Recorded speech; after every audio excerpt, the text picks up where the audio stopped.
चंद्रबाबू पैसे कमाने के लिए हैदराबाद जाता है। वहाँ एक व्यापार शुरू करने के लिए गहरी सोच में पड़ जाता है। चाय पीने के लिए बाइक पे निकलता है।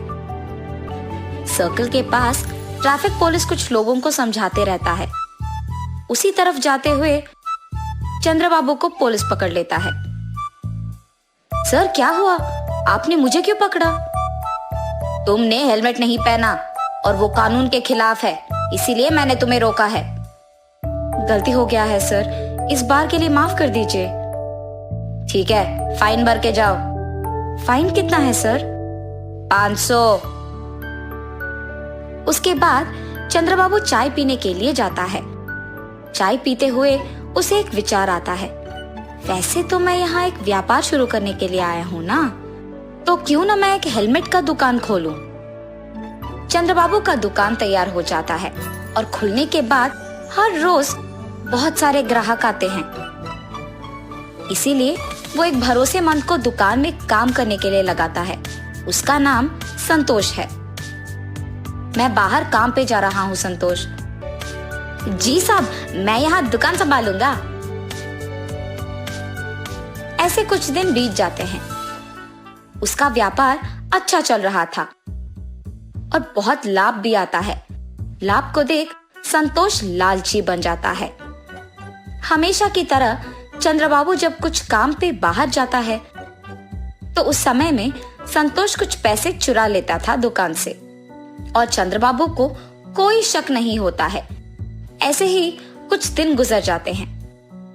संतोष, तुम्हारा वेतन कम है ना? जी साहब। ठीक है, अब से तुम्हारा वेतन होगा 10,000 रुपए। बहुत बहुत शुक्रिया साहब। अब से इस दुकान का ख्याल तुम्हें ही रखना होगा, ठीक है? मुझे गांव जाना होगा, वहां कुछ काम है। 10 दिन बाद आऊंगा।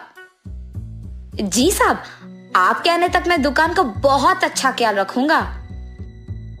चंद्रबाबू के गांव जाने के बाद हर रोज के पैसे में से आधा संतोष ले लेता था।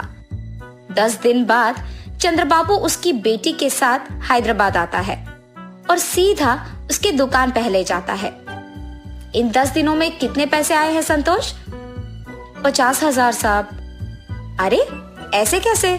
हर रोज का हमें 10,000 मिलता था ना, इतना कम कैसे हो गया? चंद्रबाबू को उस पे शक आता है, मगर वो कुछ कहे बिना वहां से चले जाता है। क्या हुआ पापा?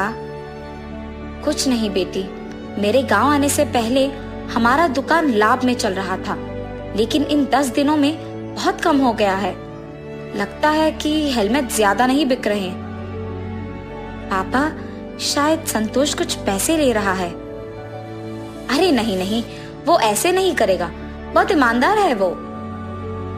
अच्छा ठीक है पापा, आप आके पहले खाना खा लीजिए। सुबह के समय में दिव्या दुकान को किसी के आने से पहले एक सीसी कैमरा लगवाती है और वहां से चले जाती है। हमेशा की तरह रोज के पैसों में से कुछ संतोष ले लेता है और ये सब दिव्या सीसी कैमरा के फुटेज में देखती है। लेकिन सीसी कैमरा के बारे में दिव्या के अलावा और किसी को नहीं पता था।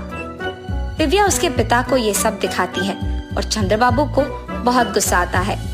संतोष, तुमने मुझे धोखा क्यों दिया? मैंने कुछ नहीं किया साहब। हर रोज दुकान से तुम ही पैसे निकाल रहे हो। अयो नहीं साहब, मैंने नहीं लिया। ये लो सबूत।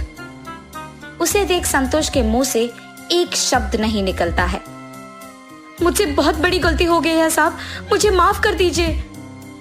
तुम्हारे भरोसे पे मैंने इस दुकान को छोड़कर अपने गांव गया हूँ और तुमने मुझे धोखा दिया। अब तुम्हारा यहाँ कोई जगह नहीं हो सकता है। अगर कोई हम पे भरोसा रखता है तो हमें उनका भरोसा ऐसे नहीं तोड़ना होगा। धोखा देना बुरा है।